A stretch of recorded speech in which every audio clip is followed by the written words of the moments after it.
realizar el ICP, ¿ok? Si la víctima, en este caso, que tenía dificultad respiratoria y le están dando ventilación, vuelve a tener un paro cardíaco, la categorizan como negro o muerto. Ya no le brindan más atención médica. Entonces, el triaje siempre debe ser reiterativo. Mientras más tiempo pasen sin atención, su clasificación va a ir cambiando. Entonces, hemos dicho que tenemos tres colores. Dentro del color verde, entran pacientes que pueden esperar sin riesgo vital. Asistencia demorable entre 4 a 6 horas. Van a entrar fracturas menores, heridas o quemaduras menores. En este caso entrarán de primer y segundo grado. Contusiones, abrasiones y crisis de ansiedad que se dan después de los accidentes. En el color amarillo van a entrar lesiones de pacientes que tengan riesgo de shock, fracturas abiertas del fémur, fracturas de pelvis, quemaduras graves, pacientes inconscientes y dependiendo la gravedad o la severidad de su traumatismo craneoencefálico. En pacientes de color rojo van a entrar pacientes con paro cardiorrespiratorio, shock de cualquier causa, pacientes con dificultad respiratoria, pacientes con traumatismo craneoencefálico grave y hemorragias importantes. Entonces, se tiene que memorizar por si acaso esas imágenes. Les ayuda a clasificar el triaje estándar. Entonces, ¿cómo vamos a clasificar? Si ustedes pueden ver esta imagen, están los tres colores del triaje: verde, rojo, negro y amarillo. ¿Quiénes van a entrar en verde? Pacientes que pueden caminar. Entonces preguntan y entran directamente a caminar.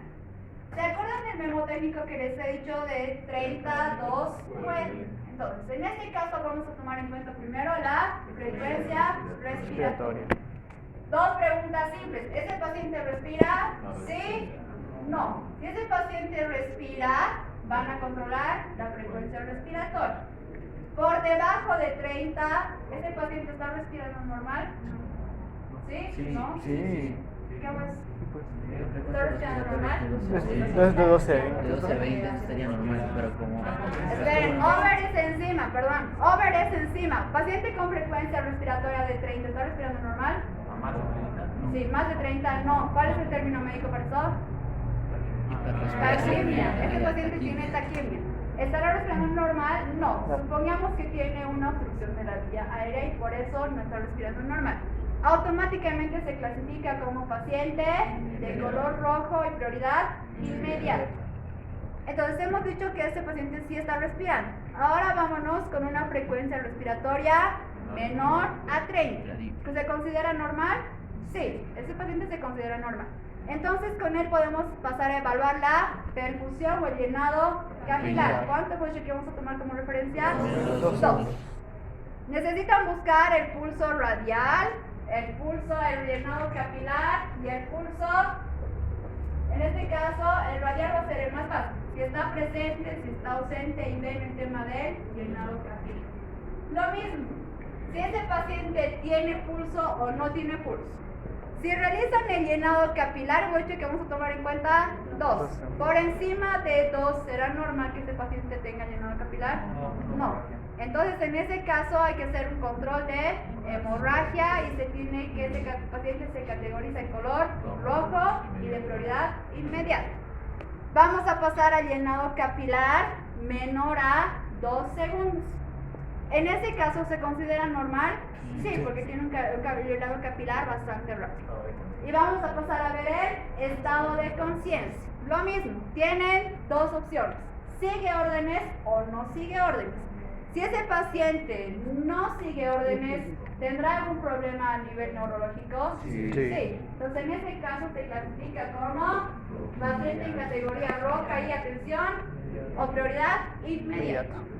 Y está al otro lado. Si ese paciente tiene respiración por debajo de 30 frecuencias de respiraciones por minuto, tiene llenado capilar menor a 2 segundos y sigue órdenes, es un paciente de color amarillo y de prioridad temporal. ¿Ok? Y por último tenemos el otro lado que dice: si ese paciente respira, ustedes dicen que no. van a permeabilizar vía aérea. Si empieza esa permeabilización de vía aérea, ese paciente no respira, está muerto. Y si empieza a respirar, ese paciente es rojo y de prioridad inmediata. Otro tipo de triaje, el denominado shock, que en realidad es un acrónimo de lo que vamos a necesitar preguntar. La S siempre va a ser sale caminando o no. Si este paciente puede caminar, automáticamente es verde, ¿ok? Si ese paciente habla, la H de short, habla sin dificultad, vamos a tener 2. Si ese paciente sí puede hablar, entra en la categoría amarilla. Si ese paciente no puede hablar, hay que controlar la parte de obedece órdenes o no. Lo mismo, si se dan cuenta, todos tienen sí y no. Obedece indicaciones, sí, entra a la parte amarilla, a clasificación amarilla. Si no sigue órdenes, habla sin y no habla sin dificultad y tampoco puede caminar, hay que ver la parte de la respiración. Y lo mismo, vamos a tener 2 tipos de respuestas. Si este paciente respira y tiene pulso, es un paciente en categoría roja y de prioridad inmediata. Y si no puede caminar, no puede hablar, no obedece órdenes y no respira, ¿este paciente estará con vida? No, pues automáticamente se lo clasifica en negro. Y como siempre, en cualquier tipo de triaje, lo prioritario es detener las hemorragias de ese paciente, ¿ok? Entonces, ya saben 2 tipos de triajes, el short y el stand. ¿Difícil clasificar a sus pacientes con ambos triajes? Sí. ¿Cómo? No. Sí. No. Yo te diría, está muerto, está muerto.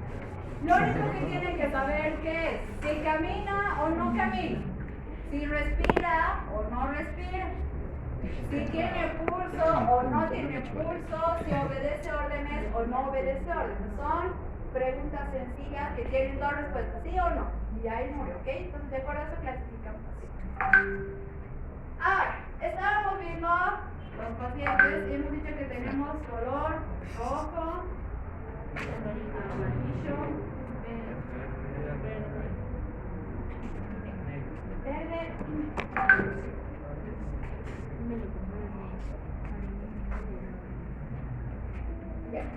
y entonces, ya saben ustedes cómo clasificar a sus pacientes, los han clasificado rojo, amarillo, verde y negro. La parte que me importa a mí es que sepan diferenciar las 2 situaciones que hemos mencionado al principio de la clase. La primera donde tienen insumos, y tienen material y tienen personal, y el segundo donde no tienen nada para brindarle atención médica a sus pacientes. ¿Variará el orden de atención en estos pacientes en ambas situaciones? Sí. ¿Cómo va a variar? Supongamos vamos a hacer una tabla comparativa. Esto es con material y con insumo y esto es sin insumo. Cuando ustedes tienen material, personal, ambulancias, ¿a qué paciente van a atender primero? Rojo, amarillo. Rojo, amarillo, verde. En una situación con múltiples víctimas y sin material, ¿a quién van a atender primero? Amarillo, rojo, amarillo, Primero rojo. van a atender a los pacientes verdes. Les tomará mucho tiempo ponerle una venda o de curar algún tipo de lesión mínima. No, les va a tomar máximo 3 minutos y este paciente les puede ayudar. Primero van a atender a los pacientes de color verde. ¿Quiénes van a atender después? Amarillo. Y los rojos, tercero. Y a los pacientes muertos no los atienden nunca. Entonces, va a variar de acuerdo a que hemos dicho que cuando son múltiples víctimas y no tenemos las herramientas, vamos a basarnos en 3 pilares, que eran severidad de las lesiones, tratar de salvar la mayor cantidad de víctimas y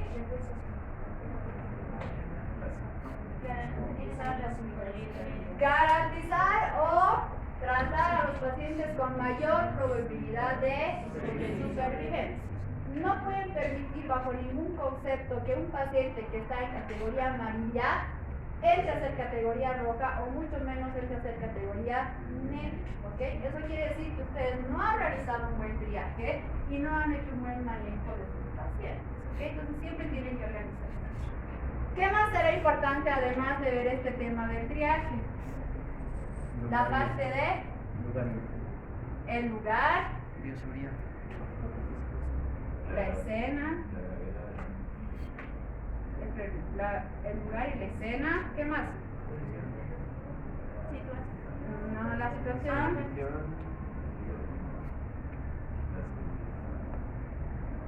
La seguridad. Y principalmente la organización. Sería importante que mientras atienden múltiples víctimas tengan un manejo organizado de sus pacientes. O Sí. todos empiezan a correr en círculos atendiendo al mismo paciente. No, tienen que organizar. Si ustedes están atendiendo esa situación de emergencia o algo parecido, ustedes se convierten en los guías de ese equipo, ¿ok? Entonces, ustedes tienen que empezar a dar órdenes, tienen que asignar pacientes, asignar prioridades y recordar constantemente a su equipo cómo tiene que trabajar, ¿ok? Para que puedan cumplir con todos los objetivos de la atención de primeros auxilios y triaje. Segundo, la seguridad. ¿De quiénes es importante? De ustedes y del paciente, principalmente de ustedes, porque ustedes bajo ninguna circunstancia se pueden convertir en víctimas, ¿ok? No pueden ser víctimas. ¿Qué pasa si ustedes no se convierten en víctimas? ¿Quién los va a salvar? Nadie. No voy a quedar con menos alumnos, así que no pueden por ningún motivo convertirse en víctimas. ¿Qué más? Situación. ¿Será importante la situación que están afrontando en este momento de emergencia? Sí.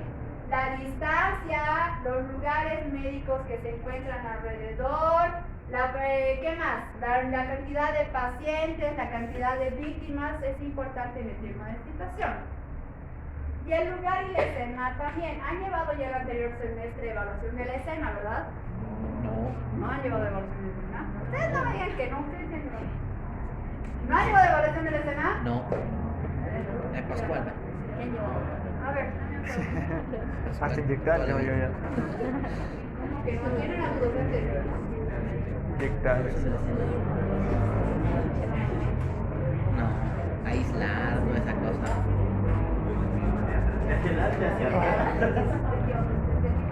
¿Qué es evaluación del escenario? Aislar el lugar, cercar un sitio, llamar. Quizá nos mencionó, pero sí, lo dijo como que Como pasando. que quizás no me dio. ¿Quién era su docente? No nos mencionó, no nos mencionó.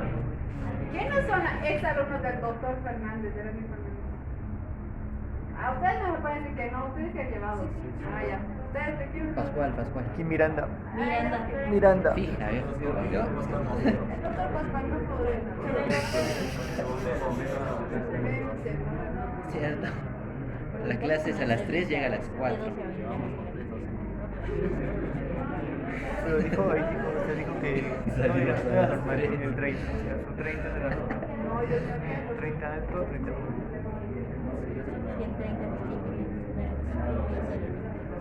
Pero por general es bueno. Doctora, y en la frecuencia respiratoria que mostró no era de 12 a 20. No, es una situación de emergencia 30 estamos preparando. A 30. Cuando ustedes controlan pacientes sí pueden tener el rango normal, pero eso van a atender a los pacientes.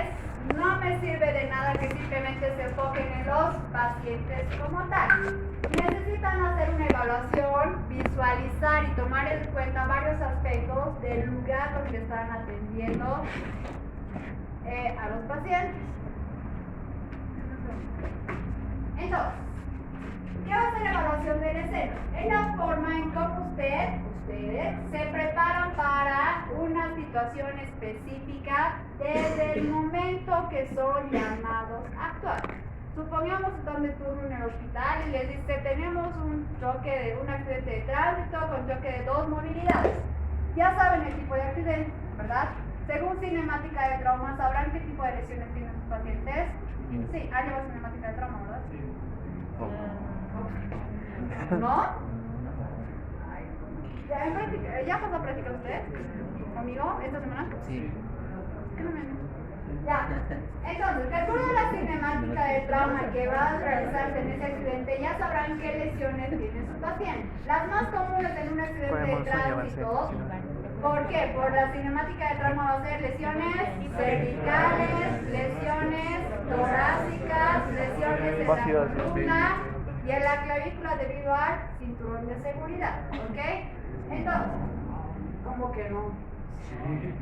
Sí, hay lesiones debidas al cinturón de seguridad. Se generan movimientos de cizallamiento, hematomas a la región del abdomen, lesiones a nivel torácico y fractura de la clavícula por la ubicación del cinturón de seguridad. Vamos a hacer cinemática del trauma de paso, ¿ya? Hasta que finalmente van a llevar a ese paciente al centro de salud. ¿Qué componentes tienen que evaluar en una escena? Lo primero, hemos dicho la seguridad de ustedes y del paciente. En seguridad vamos a evaluar los posibles peligros. Entonces, dentro de estos posibles peligros vamos a tomar en cuenta factores que puedan empeorar la situación. En práctica vamos a hacer eso. Supongamos que es el accidente que ustedes están viendo aquí, ha sido un choque automovilístico, en este caso ha sido un choque lateral. ¿Ok? Entonces, ¿qué situaciones en esta imagen pueden agravar la situación que están viendo? Otro choque. La gasolina, en este caso este auto está empezando a humear. ¿Generará algún tipo de incendio? Sí. ¿Generará una explosión? Sí. Aparte de las lesiones que tienen sus pacientes, que en este caso este paciente está con una hemorragia, si se empieza a incendiar o explotar, ¿se le van a aumentar a este paciente lesiones? Sí. En este caso va a tener quemaduras que posiblemente no tenga. ¿Serán ustedes víctimas si en este caso, si esos dos autos se empiezan a incendiar? Sí. Entonces entra dentro de seguridad, evaluando posibles peligros. En este caso, combustibles, la explosión de los vehículos, el incendio de los mismos. ¿Ok? Entonces es importante que vean eso. Dependiendo de la escena o el tipo de accidente que ustedes vean. El segundo pilar al momento de una evaluación de una escena, la escena como tal. ¿Qué me importa que ustedes vean? El número de vehículos. ¿Cuántos vehículos están ahí dañados? Dos. Determinadas fuerzas. Esto quiere decir que va a estar involucrado netamente la velocidad de sus dos autos. ¿Será lo mismo que dos autos choquen a 40 kilómetros por hora, que dos vehículos choquen a 120 kilómetros por hora? No, la fuerza de impacto va a ser mayor, por lo tanto las lesiones van a ser más severas. Número de vehículos 2, determinadas fuerzas. Entonces en este caso habría que ver la destrucción de los autos, las lesiones de las víctimas para determinar las fuerzas. El grado y el tipo de daño. Esto está directamente relacionado con las lesiones que van a tener esos pacientes. ¿Ok? Pacientes que han sufrido un accidente, un choque de auto a 40 kilómetros por hora, ¿qué lesiones pueden tener? Contusiones, tendrán algún esguince, tendrán algún tipo de contusión en las rodillas o contusión torácica o algún tipo de latigazo cervical. A diferencia de dos autos que chocan a 120 kilómetros por hora, ¿qué lesiones pueden tener en este caso? Traumatismo craneoencefálico, pueden salir disparados del auto, van a tener lesiones cortantes, van a tener fracturas en metoras, fracturas de los miembros inferiores. Laceraciones. Entonces, laceraciones, amputaciones, dependerá del tipo de daño y del grado del accidente. Y el tercer aspecto que hay que considerar es la situación o la posible hipótesis que ustedes van a crear sobre este accidente. ¿Qué hipótesis podrían crear sobre esa imagen? ¿Cómo van a hacer? Paciente politrauma. De derecha a izquierda, de arriba abajo y de adelante. Exactamente, entonces tienen que ver ya. toda la imagen, no solamente El esto. paciente, ¿no? Supongamos que ustedes solamente han visto esto y van a dejar de lado que aquí hay otro auto, que hay un poste caído en la parte de atrás, entonces tienen que evaluar toda esta escena.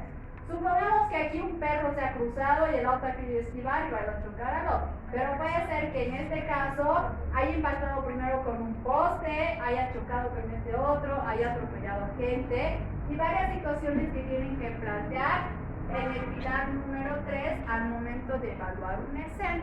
¿Ok?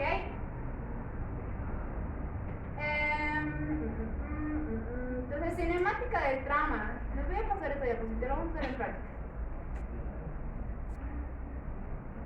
Hacerlo al grupo. No encuentro. Ok, entonces ya hemos visto cómo clasificar pacientes, ya hemos visto cómo evaluar una escena y tener una idea de las funciones de nuestro paciente. Hemos visto el manejo.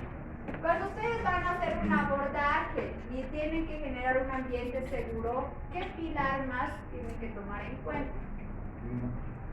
No. Sería importante que ustedes se cuiden con normas de bioseguridad. Pero no lo digo. Sí, le das suéltalo, ¿no? Suéltalo. Entonces entra también el tema de Bioseguridad. bioseguridad. Bioseguridad. En este caso, los guantes, el barbijo, el guardapolvo, ¿qué tipo de elementos de bioseguridad? De barrera. Barreras secundarias. De barrera. Secundarias. Tenemos 2 puntos. Dime, Mira. en el caso de que ¿qué pasa? Necesariamente siempre tiene que ser bioseguridad y es necesario que nos encontremos en un caso que no tengamos. ¿O sí? En este Bolsita. caso, sí, lamentablemente, a ver, siendo sincero, ¿quiénes de ustedes viajan todo el tiempo con guantes en la mochila? Nada. Yo, sí. ¿Sí? Muy bien, la verdad es que deberían seguir ese ejemplo. Por si acaso, nota, a partir de ahora que ustedes están en el primer año, ¿quiénes van a ser los primeros a los que sus familiares van a llamar? A mi hermana ya está ¿Quiénes van a ser terminando. los primeros que van a atender a su sobrinito que se cae o al abuelito que se cae? Mi hermana. Ustedes, ¿verdad? Entonces, a partir